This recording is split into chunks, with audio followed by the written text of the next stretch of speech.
of making Uganda better. I want to invite all that believe in a new and better Uganda to back the new team leader in Parliament. Back him up and do not undermine him.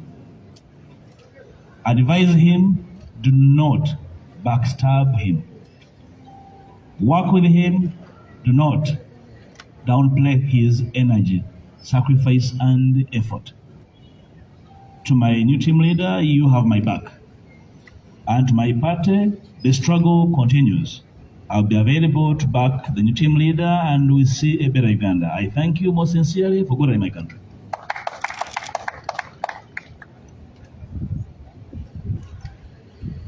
Njagala olugulu lwa leero nga tukola ekitatera kubeerawo mu Uganda n'ebibiina ebivuganya. Manyi bulungi nnyo bannayuganda bangi ate batugoberera nga beebuuza obanga kikalubirira nnyo ekibiina ekipya nga nno okukyusa obukulembeze. Nze wano bakakasa tukoze obuvunaanyizibwa bwaffe emyaka 2 n'ekitundu era situbwejjusa. Njagala kwebaza bonna betutambule nabo, okwebaza mu ngeri enjawulo ekibiina kyaffe ne President abanteekamu obwesige ne ttiimu gye bankwasa okubumbabumba ekibiina ekito ekyali kisaasaanye okijjamu omulamwa n'okubanga ku ssaawa eno kamera z'eggwanga zikitunuulidde. Twagala okubategeeza nti okukyusa obukulembeze kisoboka, si wano wokka mu NUP naye n'ewalala. Omukulembeze waffe omupya tujjamu obuwagizi era njala musuubiza obuwagizi bwange mu Parliament kubanga Parliament erina emitawaana gyayo mingi nnyo. Tujjamu obuwagizi. Njala kusaba bonna abali okumuwagira abaagala ennyo enkyukakyuka omuwagire, temumutuma mirimu gitali gigye, temumalaamu maanyi nga yeewaayo nga yeefiisa okukola ebyo birina okukolebwa, temumutyoboola nga muyina okumulinnyisa, temumuliisa byatalidde kubanga agenda kubanga atambulira ku maggwa buli lunaku. Twagala okubeebaza naddala mmwe bannamawulire abatambudde naffe nga tukola obuvunaanyizibwa buno. Obuvunaanyizibwa buno si bwa muntu, si bwa buntu, bwa ggwanga lyaffe. Era tukolerera bulungi bwa ggwanga lyaffe. Honorable Joel Ssenyonyi, obuwagizi bwange obulina era tujja kutambula ffenna okulaba kubanga ekikulu kya byonna kutereeza ggwanga lino buli muntu abenga alijjamu bulungi. Mwebale nnyo. And now, let's hear from our incoming Honorable. Thank you, Mr. President. Today is it's one of those days where you have mixed feelings, excitement, but also cognizant of the uphill task ahead. I want to appreciate my party leadership for entrusting me with this responsibility.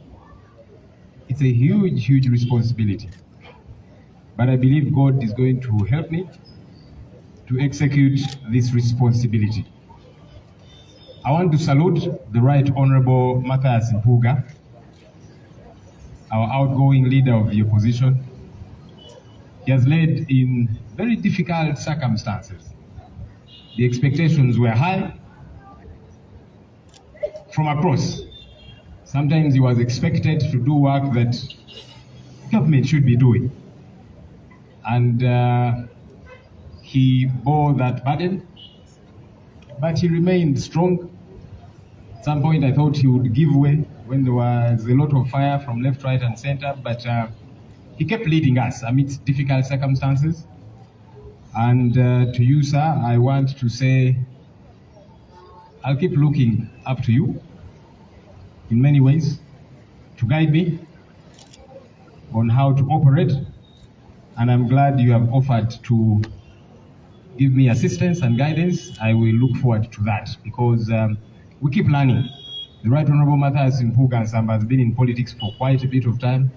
This is his 3rd term in Parliament. It's my 1st term in Parliament, so I have every reason to keep consulting him and the other colleagues on how we ought to do the work that we ought to do. But I'm so glad that he has extended and offered to keep giving guidance, and the rest of the team And of course, I count on my party leadership and the party membership to be able to do this work. And the team in Parliament that I will be offering leadership. I'm not the most experienced. I'm not the most educated of that team. I don't know, I might not even be the most deserving according to some people, but such is leadership. I look forward to working with all the teams, not just the National Unity Platform from where I come, but the other parties in the opposition to work together because we are more similar than we are different. I want to call on the people of Uganda. The task of change in our country is for all of us. That task should not be relegated to just Parliament. That task should not just be relegated to our president and the party leadership. That task is for each and every one of us. You don't even have to have a position anywhere. But as long as you are Ugandan and you want better, that task is for all of us.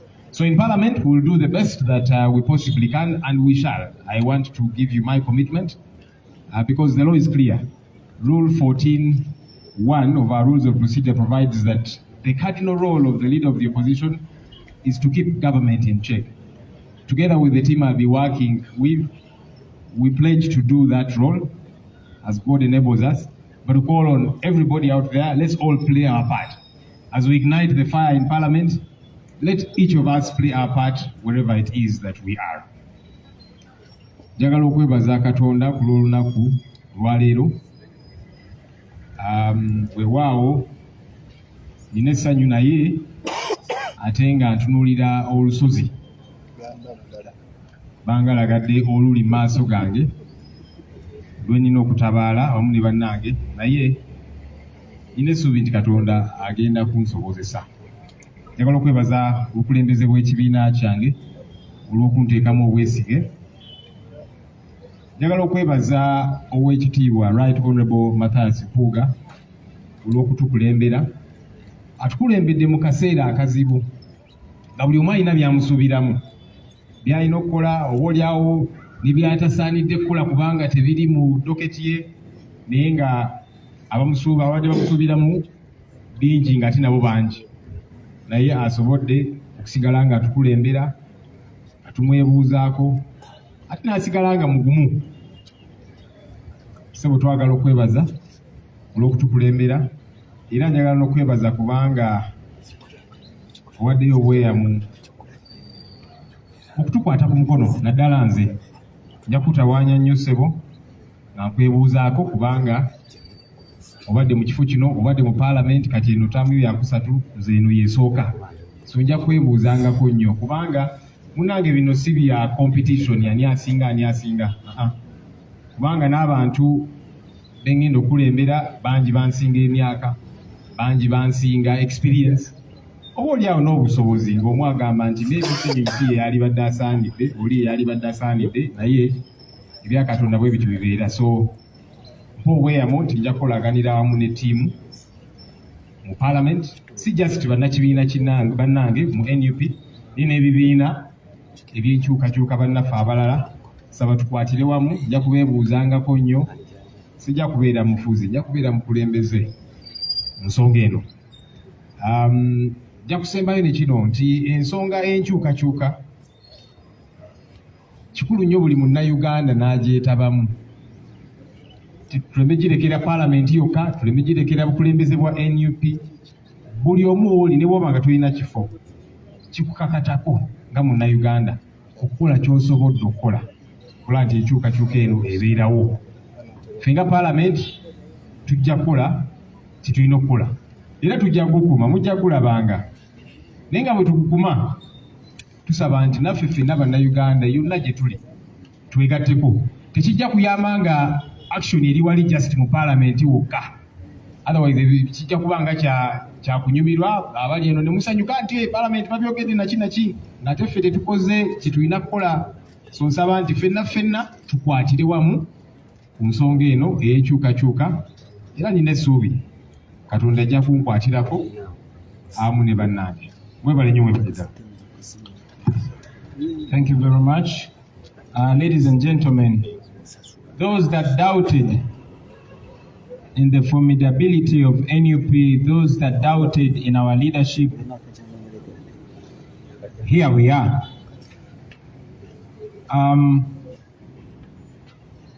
To have the communication, the full communication of the outgoing leader of opposition, the Right Honorable Mathias Mpuuga, on his appreciation party.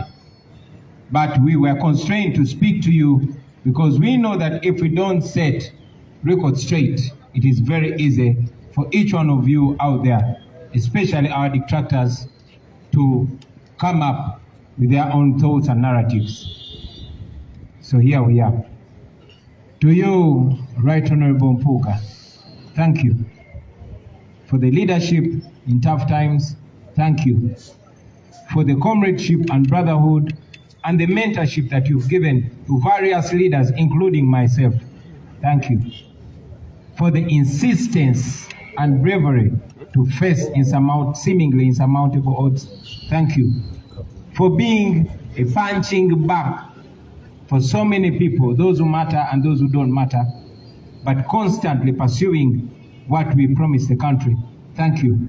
We know you are not an angel. We don't hope for an angel in you. We know not everything went perfect your way, but for your resilience, thank you. And most importantly, for your magnanimity in leadership, for rising beyond emotion and beyond anything. That I cannot thank you enough. I want to call upon anybody out there to represent us. Whenever you meet the Right Honorable Mathias Mpuuga, please, on my behalf and on behalf of the National Unity Platform, say to him, thank you. When you meet his wife, say thank you to her, because being a wife to such a man that leads in trouble sometimes is not easy. At school, when you meet his children, say thank you to them.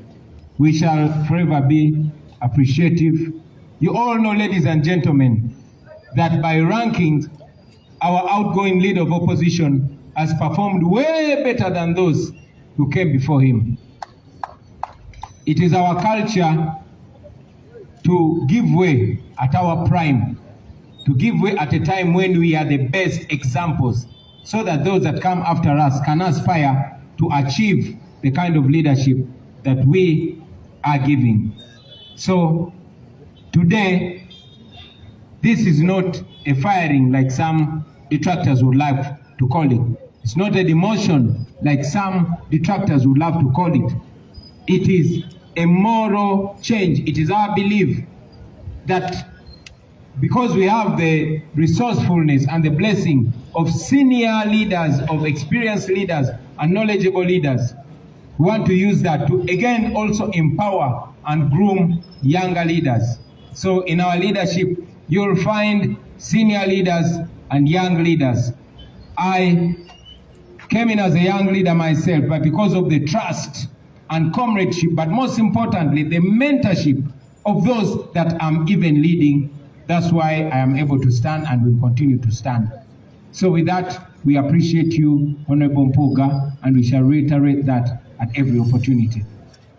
To you, the incoming leader of opposition, Honorable Joel Ssenyonyi, like we usually say in the ghetto, Olinye Tokota, you are justified to worry. I wouldn't blame you if you get worried because you're fitting into very big shoes. But I want to tell you, my brother, that you have uneven, you are surrounded with resource. You are surrounded with love and support. And we are confident that you will deliver even beyond your own imagination, God helping you. To you, the people of Uganda, we thank you for the support, for the many second chances you've given us, and for the trust and the patience. We continue to call for the same. Mwebale nnyo mwebalire ddala, njagala nange mu Luganda okwebaza ne sekwebaza ow'ekitalo, naye mbagambye mu Luzungu nti Honorable Mpuuga oboolyawo tubadde twagala okumuwulira ebigambo bye ku pate ye ey'okumusiima n'okumuyozaayoza egenda okubaawo mu bbanga etali lya wala, naye olw'okwagala okubyeyogerera abo abaagala okutukontradikiti ngoba okukyusa ebigambo byaffe obutafuna mukisa ate bo twogerera ensonga lwaki twogeddeko gye muli naye era ssebo tukyesunza ebigambo byo kabaga kaffe si buli omuntu yayitiddwa wano naye abayitiddwa tujja bategeeza ssebo weebale nnyo weebalire ddala olw'obukulembeze mu kaseera akazibu weebale olw'obusseruganda n'okutuluŋŋamya n'okugabana naffe ekirabo ky'obumanyirivu bwo n'amagezi go weebale nnyo weebalire ddala okutuluŋŋamya n'okubeera baaba waffe weebale nnyo weebalire ddala olw'okugumira amayinja n'emigo ebiseera ebisinga ebitalina kubeera bibyo weebale olw'okubeera shock absorber yange ebivumo ebyandize gye ndi n'obimira weebale nnyo ssebo era n'ebimu yongera obimirireko mpolampola weebale nnyo weebalire ddala nja kukola okubasaba mwenna buli anaasanga Honorable Mpuuga eyo gye tutali kuba ffe tetusobola mwebaza kimala mutuyambe mutwebalizeeko bwe musanga mu ekereziya mumwebaze bwe musanga mu katale oba mu kkubo muyimirize mumwebaze ku lwaffe bwe musanga mukyala we oba abaana be mumwebaze temufaayo nze mbawadde obuyinza okumutawaanya mumuyimirize mumugambe Mpuuga weebale nnyo weebalire ddala enkyukakyuka eno gye mulabye olwaleero si kukakanya oba kugoba ng'abamu abatatwagaliza birungi bwe bayinza okulowooza eno enkyukakyuka gye tukkiririzaamu n'omugenzi Mandela yakitulaga nti omukulembeze ku tippye wasingirira ddala okubeera owakabi ate walina okuleetera abakulembeze abapya basobole omulaba ng'ekyokulabirako ate bagoberere mu ebyo ebirungi byakoze ssebo sigezaako kugamba nti oli malayika kuba tetulondangako malayika era tumanyi temubula birumira wano nawali naye akaseera ko tukulembereddemu obuzibu obwo bwoyiseemu tesobola bubuusa maaso era tusaba Katonda osobole okubanga ogenda mu maaso n'okugabana obukulembeze bwo n'ebitone byo nga bw'osuubiza ate ne buvunaanyizibwa opya bw'ogendamu oyongere okutuweererezaamu ssebo eri Comrade Ssenyonyi nga bwe tugamba mu geto olinnye tokota ate nga y'amagye naye tukusaba obeere mugumu okyogeddeko nti weeralikidde kituufu weeralikirire kuba engatto z'ogenda okwambala nene nnyo naye ate olina ensonga nnyingi nnyo okubeera omugumu okusinga okweralikirira kubanga weetooloddwa abasajja n'abakyala ab'amaanyi abamanyirivu ate nga bonna beewaddeyo okukuuma okubudaabuda n'okuluŋŋamya mu mbeera yonna eri mwenna bannayuganda tubasaba obugumiikiriza bwammwe obuwagizi bwammwe n'omukwano gwammwe n'okutambula wamu naffe kuba mumanyi bulungi nnyo obukulembeze bwe tububawa mu kaseera ak'obwannakyemalira tugezaako just kubawa example y'obukulembeze bwe tusobola okuba eggwanga singa nakyemalira tunaaba tumugubye mwebale nnyo okutuwuliriza bassebo ne bannyabo ku lwa Katonda n'ensi yaffe. People power, our power, NUP and everywhere. Mwebale nnyo mwebalire ddala.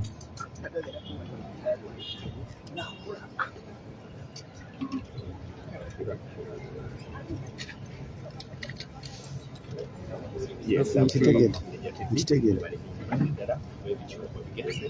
Olunaku olwaleero asikizibwa Honorable Joel Ssenyonyi loopo omupya leader of opposition bamaze okulangirira nsala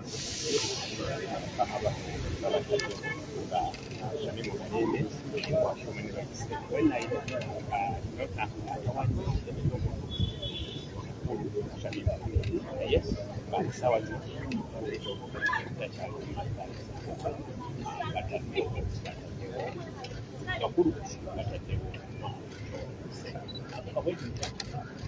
People power, our power, our power, people power, NUP, everywhere, everywhere, NUP.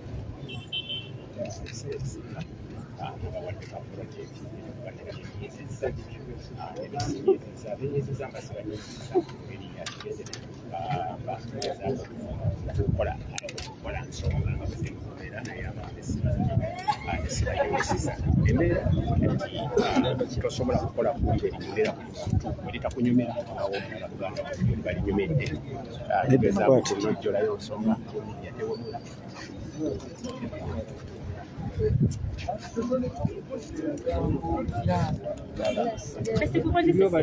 okulanga bwannakyewaliro omunazi obuvunanyizibwa obupya obumpeereddwa ngenda bukwasa maanyi kubanga bulimu kubanja abantu baffe abawambibwa, bulimu kukiikirira abantu baffe mu makomera, kubasaba okuva mu military courts, ate n'okulaba okulwanira ensonga z'eddembe ly'obuntu. Minisitule empeereddwa yakulwanira ddembe ly'abuntu, ate ng'era ebyo bye ndi expert mu byo, osanga emisinga obungi byenkola giryawo wennyini. So olw'okunteekamu doketi yennyini ekwatagana n'ebyo byennyini byenkola, kyengenda okutandikirako okusookera ddala kuteeka Uganda Human Rights Commission ku nninga ku nsonga y'abantu baffe abaabuzibwawo, abo bali mu makomera nga tebawozesebwa, n'abo abawozesebwa mu military courts, n'ensonga zonna ez'okutyoboola eddembe ly'obuntu. Okuteeka akakiiko ka paalamenti ak'eddembe ly'obuntu ku nninga okunoonyereza ku nsonga zonna ez'okutyoboola eddembe ly'obuntu, era n'akakiiko akakwasira ensonga za Chief Secretary Parliament okateeka ku nninga okulaba ensonga z'eddembe ly'obuntu ziweebwa amakulu, era security n'ebitongole byonna ebikozesa emmundu obubi okutulugunya eddembe ly'abannansi okuvaayo okulaba nga bitwetondera. N'olwekyo obuvunaanyizibwa ngenda bukula nga nkwataganya wamu ne bannange okusobola okulaba nga tulwanirira bannayuganda n'okuvumirira ebikolwa byonna eby'okutyoboola eddembe ly'obuntu. Yes, just wait till you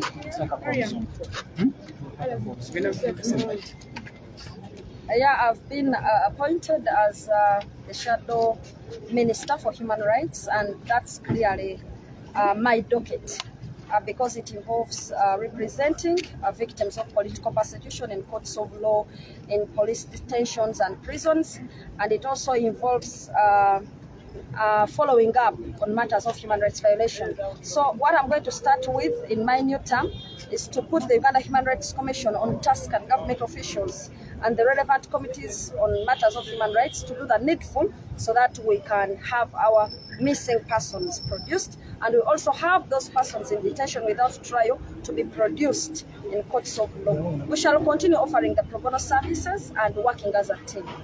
So, Malende, you've been appointed as the Minister for Legal, right? For Human Rights. For Human Rights. Yes. And this has been your office since. What new changes are you planning to implement in this new journey that you're going to journey? You know, ideally, I have been Shadow Justice Minister, which means I've been involved in presenting policy alternatives in Parliament regarding the entire justice sector. But basically, the docket that I handle of free legal representation to victims of political persecution is in human rights. And in Parliament, I have not been attending the Committee for Human Rights because I was not a human rights minister. So this is going to give me an opportunity to sit on the Human Rights Committee of Parliament to follow up matters of human rights, to give them information that they need to know, because I have hands-on experience when it comes to representation of persons whose rights are violated. All right. Thank you. Yes.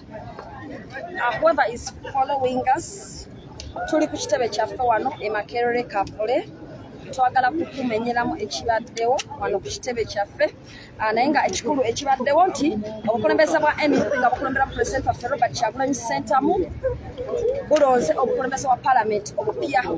Nze Shamim Malendo mbaka omukyalo wa Kampala, era nga bwenjogera Pulezidenti Kyagulanyi Ssentamu n'obukulembeze bwonna nkakasiddwa okubeera minisita ow'ensonga z'eddembe ly'obuntu oba gweyita human rights minister. Kakati nga sinabakubulira byange byempangu binondeddwako, kankuyise obukulembeze bwonna bwa Parliament obupya nga babulondeddwa.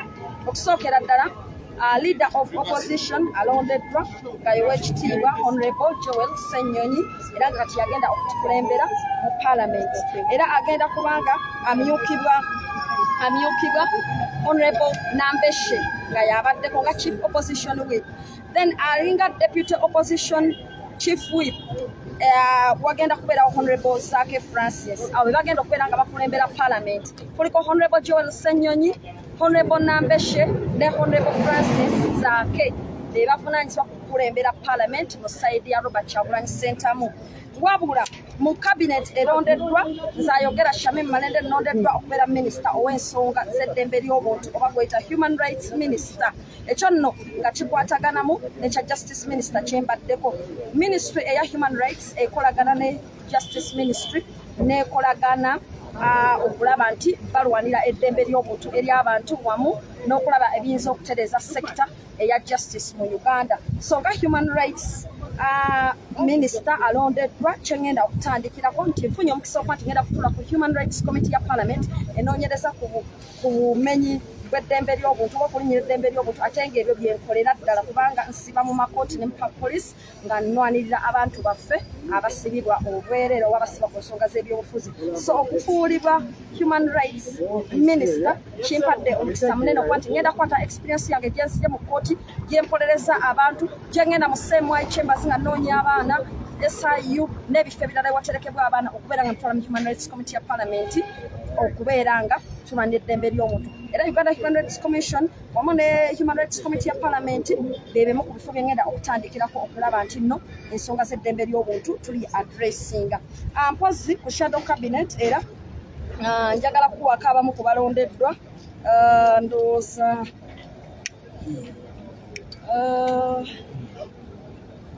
okay, kankuwa ku committees kansoke nkuwe committees eya Kosase ebadde ekulemberwa Joel Ssenyonyi akyusiddwa neweebwa Honorable Medard Sseggona era ng'amyukibwa Alan Mayanja Ssebunya. Then committee eya Park Central ebadde ekulemberwa Honorable Sseggona ne Asumani Basalirwa bakyusiddwa ne kugendako Honorable Muwanga Kivumbi ne Namugagoret. Committee eya Government Assurance ebadde ekulemberwa Honorable Namboze Bakireke akyusiddwa n'eteekebwako Abed Bwanika nga yagikulembera n'amyukibwa Joyce Baagala. Committee eya Local Government enoonyereza eriko Gilbert Olanya nga yagikulembera era nga Deputy wayo Kawalya Abubeka. Pan African Union Parliament ya Africa yonna omukiise asigadde Honorable Nsamba. Oshabe Commonwealth Parliament egatta amawanga ga Commonwealth oba ga Bungereza agali amatwale ga Bungereza esigadde ekulemberwa Kalwanga yagenda kubanga atukiikirira. Interparliamentary Union ANC yonna Parliament Honorable Flavia Nabagabe asigadde yagenda ogikulembera. Honorable Aisha Kabanda asigadde akulembera Pension Committee eya Pension ku Parliament.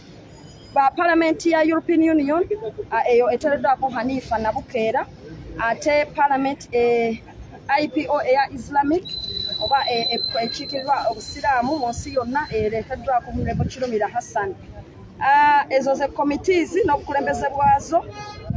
Minister of Presidents Honorable Zake Francis, Health ebyobulamu Honorable Batuwa, Works Honorable Mwejuche, Defense Honorable Kalimu Masaba, Education Honorable Joseph Sewungu, Agriculture Nyakato Asinas, Public Service Honorable Anna Adek, Trade Industry Honorable Manjeri, Human Rights myself Honorable Shamim Malende, Water and Environment Christine Kaya, Science and Technology Okira Ojara, Culture Dr. Hildaman, Cooperatives Joan Akori, Special Regions Santa Okot, East African Community Akelo Lucy, Fisheries Honorable Mugabe Susan, Sports Honorable Kayemba Solo.